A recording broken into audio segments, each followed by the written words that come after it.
ولی اللہ نام رکھ لینے سے اللہ کے ولی نہیں بن جاتے، جتنی دیر تک ان کے اندر وہ گن نہ پائے جائیں جو اللہ کے دوست کے اندر ہونے چاہیے۔ آج کا درس بڑی توجہ سے سننے والا ہے، بڑے غور سے سننے والا ہے۔ اللہ کا دوست ہے کون؟ اللہ رب العزت نے اس کی دو نشانیاں بتلائیں۔ فرمایا نمبر 1 اس کے اندر دولت ایمان ہوگی، اور نمبر 2 وہ تقوی پرہیزگاری اختیار کرنے والا ہوگا۔ الذین آمنوا وکانوا یتقون۔ اور میں پھر وہ بات ریپیٹ کروں کہ جو چیز ہمیں قرآن سے ثابت ہو جائے پھر ہمیں ادھر ادھر بھاگنے کی ضرورت نہیں ہے۔ تو جو قرآن مجید میں واضح طور پر آ گیا الذین آمنوا وکانوا یتقون، جس میں 2 باتیں پائی جائیں گی وہی اللہ کا ولی ہو سکتا ہے، جس میں 1 بات بھی پائی جائے وہ بھی اللہ کا ولی نہیں ہوگا۔ لہذا پہلی تو میری سارے مسلمانوں سے گزارش ہے، جو ہندوؤں کے پاس، سکھوں کے پاس اور کوئی جناب عیسائیوں کے پاس جاتا ہے، کوئی یہودیوں کے پاس جاتا ہے اور سمجھتے ہیں جی یہ بڑے پہنچے ہوئے ہیں، یہ جو دعا کریں گے کام ہو جائے گا۔ یاد رکھو کسی کی دعا کا قبول ہو جانا یہ ولایت کی دلیل نہیں ہے۔ اس دنیا میں ساری غیر مسلم بھی رہتے ہیں، مرتد بھی رہتے ہیں، مشرک بھی رہتے ہیں، کیا ان کی دعائیں قبول نہیں ہوتی؟ وہ جو چاہتے ہیں وہ کام ہوتے نہیں ہیں۔ تو یہ مطلب نہیں ہے کہ کسی کے دل میں کوئی خواہش آئی پوری ہو گئی تو وہ اللہ کا ولی ہو گیا، نہ۔ جو اللہ تعالیٰ نے شرائط بتلائی ہیں قرآن مجید میں، یہ سمجھو یہ حرف آخر ہے۔ تو پہلی بات یہ یاد رکھو جو غیر مسلم ہے وہ اللہ کا دوست، تھوڑا سا اونچی آواز سے بولے، جو غیر مسلم ہے وہ اللہ کا دوست، اور دوسرے نمبر پر ہے وَكَانُوا يَتَّقُونَ، اس کے اندر تقوی پرہیزگاری ہو۔ اب سب سوچ رہے ہوں گے حافظ صاحب الحمدللہ ہمارے پاس دولت ایمان تو ہے۔ بھئی دولت ایمان کیا ہے؟ آمنت باللہ وملائکتہ وکتبہ ورسلہ والیوم الآخر والقدر خیرہ وشرہ من اللہ تعالی والبعث بعد الموت، اس پر ایمان لے آنا۔ آمنت باللہ کما ہوا باسمائہ وصفاتہ وقبلت جمیع احکامہ اقرار باللسان وتصدیق بالقلب، یہ ہے ایمان۔ اچھا ان پر ہمارا ایمان تو ہے۔ اب حافظ صاحب ہمیں یہ بتلائیں تقوی کہاں سے مل جائے تاکہ ہم وہ لے آئے تو ہم بھی اللہ کے دوست بن جائیں۔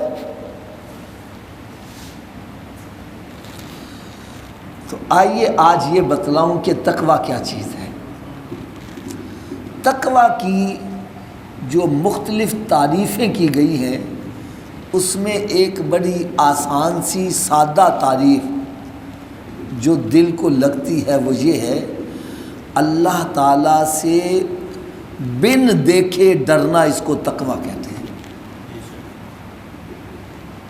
رب تعالیٰ کو دیکھا نہیں ہے اور رب تعالیٰ سے ڈر رہا ہے، یقین رکھتا ہے کہ میرا رب مجھے دیکھ رہا ہے، میں رب کو نہیں دیکھ رہا لیکن اللہ مجھے دیکھ رہا ہے، اور میرا کوئی عمل اللہ سے پوشیدہ نہیں ہے، میں جو بھی کام کر رہا ہوں میرا رب مجھے دیکھ رہا ہے۔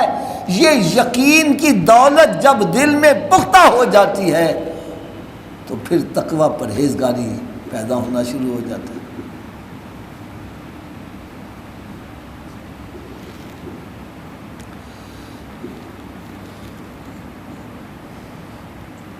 اور ایک اور بات جو میں کڑوی سے کہنے لگا ہوں وہ یہ ہے،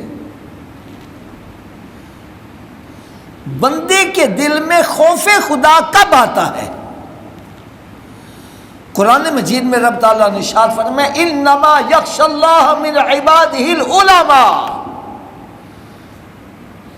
اللہ سے وہی ڈرتا ہے جو اہل علم ہوگا، جس کے پاس علم ہی نہیں ہے، جس کو حلال حرام کی تمیز نہیں ہے، جس کو جائز ناجائز کا پتہ نہیں ہے، وہ اس کے دل میں خوف خدا پیدا ہوگا؟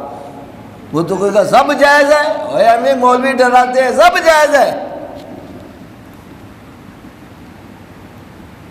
بس جس کو پتہ ہے یہ شراب حرام ہے، زنا حرام ہے، جس کو پتہ ہے سود نہیں کھانا چاہیے یہ حرام ہے، وہ اگر کھا لے گا دل میں خوف خدا پیدا ہوگا، گڑ گڑائے گا، روئے گا، معافی مانگے گا، اور جب وہ توبہ کرتا ہے رب تعالیٰ سے ڈرتا ہے، اللہ تعالیٰ اس کے گناہوں کو معاف فرما دیتا ہے، اپنا قرب عطا فرما۔ جس بندے کو پتہ ہی نہیں ہے تو تقوی پرہیزگاری کے لیے علم کا ہونا ضروری ہے۔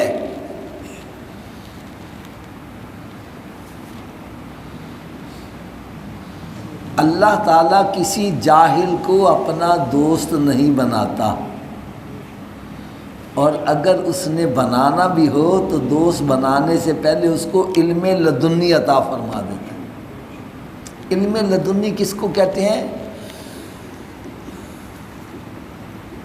اس کے لیے میں ایک آسان سی مثال دے دوں، سمجھنے میں آسانی ہو جائے۔ بھینس کا دودھ نکالنا یہ ایک ٹیکٹ ہے، عام بندہ دودھ اونچی بولو یار نہیں نکال سکتا، اس کا ایک ٹیکٹ ہے۔ جب ہم دودھ نکالنے لگتے ہیں پہلے اس کو اوپر سے بند کرتے ہیں تاکہ دودھ اوپر نہ چڑھے، پھر آہستہ آہستہ اس کو دباتے ہیں تو نیچے دودھ نکلنا شروع ہو جاتا ہے۔ عام بندہ دودھ نکال نہیں سکتا، دودھ نکالنے کا ایک فن سیکھنا پڑتا ہے۔ تو جو بچہ پیدا ہوتا ہے اس کو فن کس نے سکھایا؟ اس کو کہتے ہیں علم لدنی، بغیر کسی وسیلے کے جو علم اللہ تعالیٰ عطا فرما دیتا ہے اس کو علم لدنی کہتے ہیں۔ تو اللہ تعالیٰ نے جس کو اپنا دوست بنانا ہو تو اس کو پہلے علم عطا کرتا ہے۔ میں افسوس کے ساتھ ہاتھ باندھ کر ایک بات کہنے لگا ہوں، خدا را تھوڑا سا خیال کرو۔ آج ہوتا کیا ہے، جن کو غسل کا طریقہ نہیں آتا، جن کو وضو کا طریقہ نہیں آتا، جن کو نماز کا پتہ نہیں ہے، جن کو حلال حرام کی تمیز نہیں ہے، جو شراب کے نشے میں مست رہتے ہیں، اور جن کو جو ہر وقت عیاشی فحاشی میں لگن، ہم ان کو کہتے ہیں بڑے پہنچے ہوئے بندے، بڑے اللہ کے ولی۔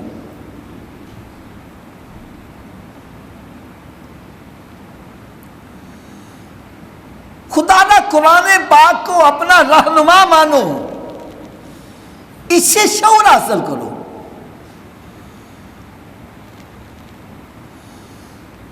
پیر کا کام ہوتا ہے رہنمائی کرنا، راستہ دکھانا۔ جو خود راستے کا جس کو پتہ نہیں وہ کسی کو کیا کرے گا، ڈوب مرے گا نا لے کے۔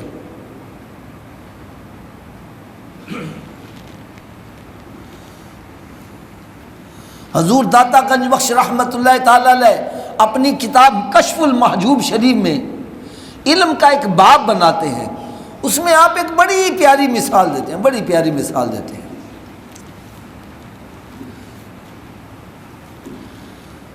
آپ نے کولو دیکھا ہوا ہے؟ کولو کے آگے بیل جوتا ہوتا ہے، دیکھا ہے؟ اسی طرح وہ ٹنڈو والا کھو ہوتا ہے، خراس چلتے ہیں۔ آپ نے دیکھا اس کے آگے گائے ہے، بھینس ہے، وہ کوئی بھی جانور، اس کے آگے جوتا ہوتا ہے، اور وہ صبح سے لے کر شام تک چلتا رہتا ہے، چلتا رہتا ہے۔ کوئی فاصلہ طے کرتا ہے؟ اونچی بولو یا جہاں پر آپ نے صبح چھوڑا تھا شام بھی وہی ہوگا، صبح سے لے کر وہ چل رہا ہے، گھوم رہا ہے، دوڑ بھی رہا ہے، لیکن کوئی مسافت طے نہیں کر پاتا، جہاں ہے وہیں رہتا ہے۔ حضور داتا گنج بخش رحمت اللہ تعالی علیہ فرماتے ہیں وہ بندہ جس کے پاس علم نہیں وہ عمل کر رہا ہے، عمل کی مشقت اٹھا رہا ہے، اس کی مثال اس گدھے کی ہے جو کولو کے آگے جتا ہوا ہے۔ وہ صبح سے لے کر شام تک چل رہا ہے، یہ بھی عمل کرنے کی مشقت اٹھا رہا ہے، نماز بھی پڑھ رہا ہے، روزہ بھی رکھ رہا ہے، یہ بھی کر رہا ہے، لیکن رہے گا یہ وہی کا وہی جہاں پہ وہ تھا، اس کے پاس علم نہیں ہے۔ اگر نہیں سمجھ آ رہی تو میں اور آسان کام بتلا دوں۔ ایک بندے کو پتہ ہی نہیں کہ نماز کے لیے طہارت ضروری ہے، وہ ناپاک حالت میں نماز پڑھ رہا ہے، ہو جائے گی قبول؟ اونچی بولو یار۔ جس کو یہی نہیں پتا کہ سحری کا وقت کیا ہے، وہ کہتا کیڑی نظر آئے گی تو پھر کھانا چھڈنا میں، وہ کھاتا رہتا ہے، دن بھر بھوک پیاس کی مشقت اٹھا رہا ہے، روزہ ہو گیا اس کا؟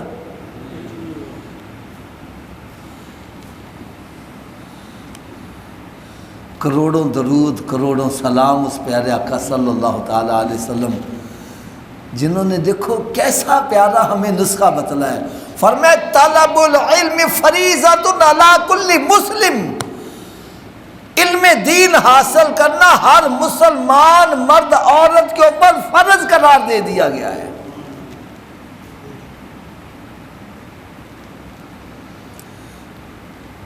اب ایک عام مسلمان کے لیے علم کا ہونا ضروری ہے، تو جو رہبر و رہنما بن رہا ہے اس کو علم کی ضرورت ہی نہیں ہے۔ مجھے تو وہ منظر یاد آ رہا ہے،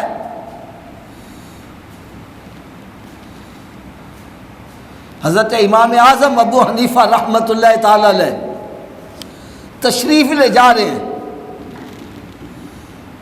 تو بارش کی وجہ سے کیچڑ تھا، تو آپ کے قریب سے کوئی بندہ گزرنے لگا، آپ نے فرمایا یار بارش ہے، کیچڑ ہے، ذرا پاؤں سنبھال کے رکھی، گر نہ جانا۔ کہنے لگا امام صاحب میں گروں گا تو میں ہی گروں گا، آپ گرے تو ساری قوم گر جائے گی۔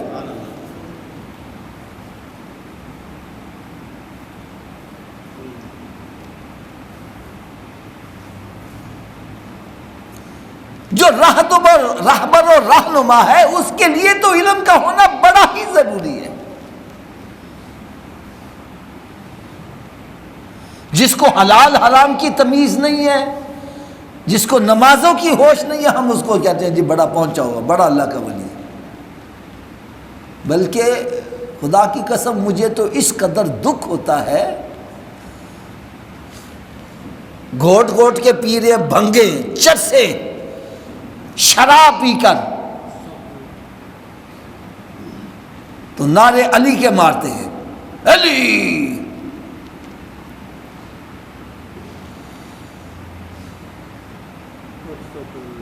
مسجد کے اندر نہیں جاتے، باہر ہی۔ اور میں نے کہا اللہ کے بندو یہ کیا کر رہے ہو؟ علی تو وہ ہے جس کی ابتدا بھی مسجد ہے، انتہا بھی مسجد ہے۔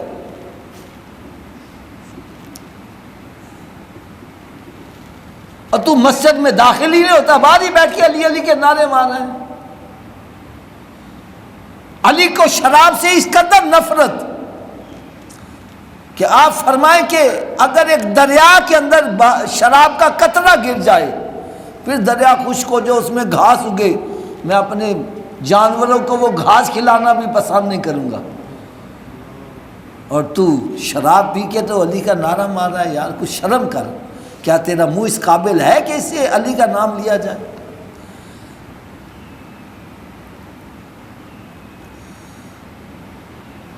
اور ہم ان کے پاس جا رہے ہیں، ان کو رونقیں بخش رہے ہیں، ان کی محفلوں کو سجا رہے ہیں، پیسے جا کے دیتے ہیں، لوٹ بھی رہے ہیں۔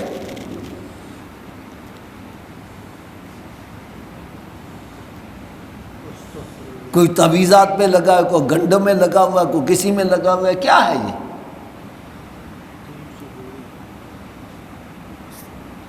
کھانے کے لیے گھر میں پیسے نہیں ہیں، ان بنوٹی پیروں کو دینے کے لیے سب کچھ نکل آتا ہے۔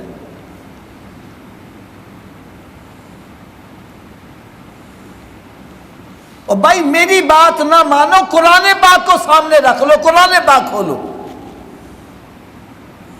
قرآن مجید میں رب تعالیٰ نے ارشاد فرمایا الذین آمنوا وکانوا یتقون، میرا دوست ہے ہی وہی جس کے پاس دولت ایمان ہے اور تقوی پرہیزگاری ہے، اور تقوی پرہیزگاری کے لیے علم کا ہونا ضروری ہے۔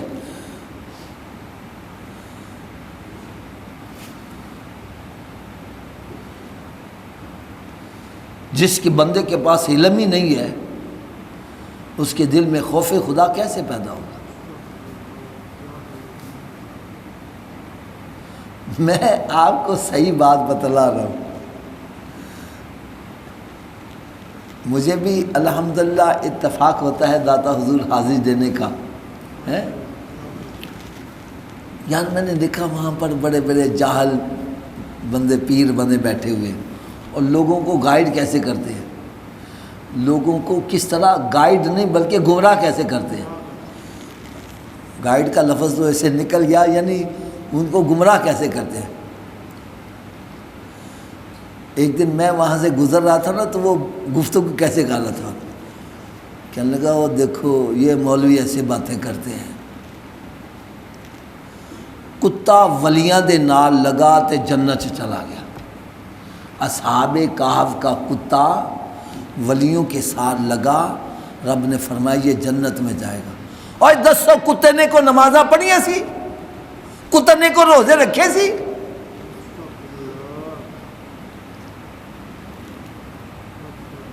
اے مولوی ایسے ڈرا رہے ہیں۔ اور 10 کتے نے کوئی نیکی کیتی سی، بس اللہ دے ولیاں دے نال لگے جنت چلے گئے۔ میں نے کہا بے وقوفو، مجھے یہ بتلا کتے پر نماز فرض تھی؟ اور کتے پہ نماز فرض نہیں، ہمارے اوپر فرض ہے، ہم نہیں پڑھیں گے، ہم گناہ گار ہیں، ہم کبیرہ گناہ کرنے والے ہوں گے اگر جان بوجھ کے نماز ترک کریں گے۔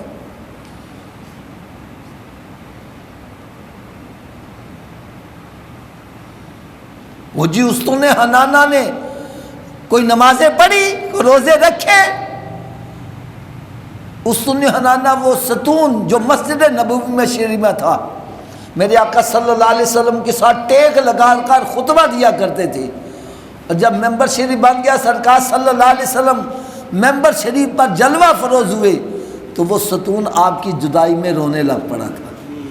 میرے آقا صلی اللہ علیہ وسلم نے ممبر شریف چھوڑا اور اس کو جا کر سینے سے لگایا، اور جو وہ جیسے بچہ ہچکیاں لیتے لیتے خاموش ہو جاتا ہے، اس طرح اس کی کیفیت بنی۔ تو میرے آقا صلی اللہ علیہ وسلم نے ارشاد فرمایا اس کو کاٹو، دفن کر دو، قیامت کے روز یہ جنت میں ہمارے ساتھ جائے گا، یہ میری جدائی میں رویا ہے۔ وہ کہتا جی استون حنانہ نے کوئی نمازیں پڑھی؟ میں نے کہا بھائی اس ستون پر نماز فرض کب ہوئی تھی؟ بھائی میری بات نہیں سمجھ آ رہی، میں آپ کو بڑی آسان سی مثال دے دوں۔ خان صاحب ایک بچہ نابالغ ہے، کیا ہے؟ اس پر نماز فرض ہے؟ وہ نماز نہیں پڑھے گا گناہ گار نہیں ہے، گناہ گار، اور وہی بچہ جب بالغ ہو جاتا ہے اب اس پر نماز فرض ہو گئی، اب جان بوجھ کے نماز چھوڑے گا تو یہ کبیرہ گناہ کا مرتکب ہوگا، اور گناہ کرنے والا اللہ کا دوست ہو ہی نہیں سکتا۔ اللہ کا نافرمان رب کا کیسے دوست ہو جائے؟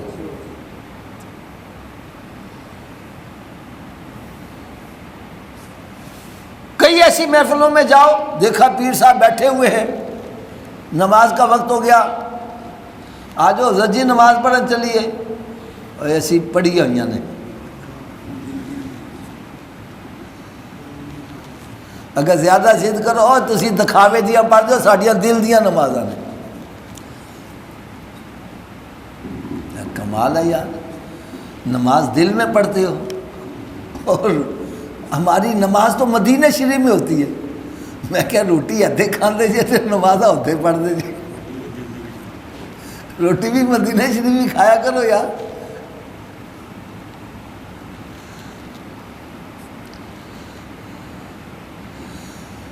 ہائے ہائے ہائے، جو بندہ کہتا ہے جی دل دیا نمازاں نے، یار ہم نے کلمہ کس کا پڑھا ہے؟ ہم نے سرکار دو عالم صلی اللہ علیہ وسلم، لا الہ الا اللہ محمد رسول اللہ صلی اللہ علیہ وسلم، اور قرآن مجید میں حکم بھی یہی ہے، اطیعوا اللہ و اطیعوا الرسول، اطاعت کرو اللہ کی، اطاعت کرو اس کے رسول۔ اور قرآن مجید میں ہی رب تعالیٰ نے فرما دیا من یطیع الرسول فقد اطاع اللہ، جس نے میرے رسول صلی اللہ علیہ وسلم کی اطاعت کی اس نے اللہ کی اطاعت کی۔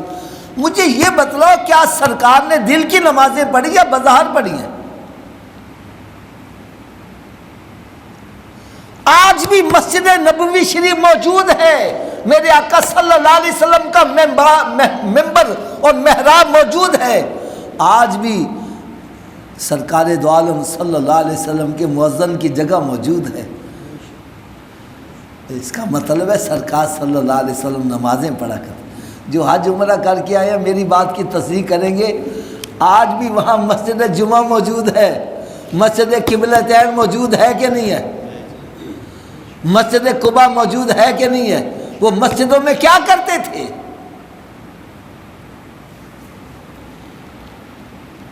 یہ تحویل قبلہ جو ہوا، حکم آیا، سرکار صلی اللہ علیہ وسلم کس حالت میں نماز پڑھ رہے تھے یار، اور صحابہ کرام پیچھے نماز پڑھ رہے تھے۔ اب ان سے آگے تو کوئی بڑھ نہیں سکتا، وہ نماز پڑھ، یا تو کہتے میری دل کی نماز ہے یار۔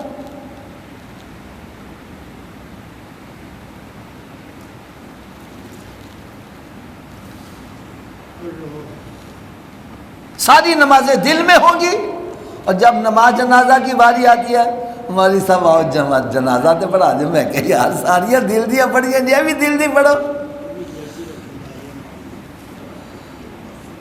اس کے لیے نہیں نہیں جی آ جاؤ جی، تہاڈی مہربانی، آ جاؤ جی۔ بھئی جب 5 نمازیں جو فرض عین ہیں وہ دل میں پڑھ رہے ہو، نماز جنازہ تو فرض کفایہ ہے، یہ بھی دل میں پڑھو۔ اس کے لیے آئیں گے، آج تہاڈی مہربانی، آج جماعت کرا دے۔ تو خدا را میں اپنے سارے ساتھیوں سے ادب سے التماس کروں گا کہ جب کسی کی صحبت میں بیٹھو، خدا را یہ دیکھو اس کے اندر تقوی پرہیزگاری ہے، ایمان کی دولت ہے، اور تقوی پرہیزگاری کے لیے علم کا ہونا ضروری ہے۔ قرآن مجید کا فیصلہ ہے انما یخشی اللہ من عبادہ العلماء، اللہ سے ڈرتا وہی ہے جو اہل علم ہوگا۔ کہ ایک بزرگ کی مجھے بات یاد آتی، کسی نے کہا کہ حضرت جی تسی کنیاں نمازاں پڑھتے ہو؟ کہنا میں 25 نمازیں پڑھتا ہوں۔ کتنی؟ کہتا یار نمازیں تو 5 ہے، تو 25 کیسے پڑھتا ہے؟ وہ کہنے لگا جی 5 تو میں اپنی پڑھتا ہوں، اور 4 بندے میں نے نمازی بنائے ہوئے ہیں۔ اور حدیث پاک میں آتا ہے کہ جو بندہ کسی کو نماز کی دعوت دیتا ہے اور اس کی دعوت سے اگر وہ نمازی بن جائے تو جتنا نماز پڑھنے والے کو ثواب ملے گا اتنا جس نے اس کو اس طرف لگایا اتنا اس کو ثواب ملے گا۔ کہنا 4 وہ نمازی میں نے بنا ہوئے ہیں، ان کی نمازوں کا ثواب بھی مجھے ہی ملتا ہے، تو میں 25 نمازیں ادا کرتا ہوں۔ تو اللہ کرے یہ سوچ ہماری بھی بن جائے، ہم اپنے بچوں کو بھی نمازی بنائیں، اپنے رشتہ داروں کو، دوست احباب کو، گھر والوں کو بھی نماز کی دعوت دیں۔ ہماری دعوت سے کوئی ایک بندہ بھی سیدھے راستے پہ آ گیا، ہو سکتا ہے یہی ہمارے لیے جنت میں جانے کا سبب بن جائے۔ وما علیہ الا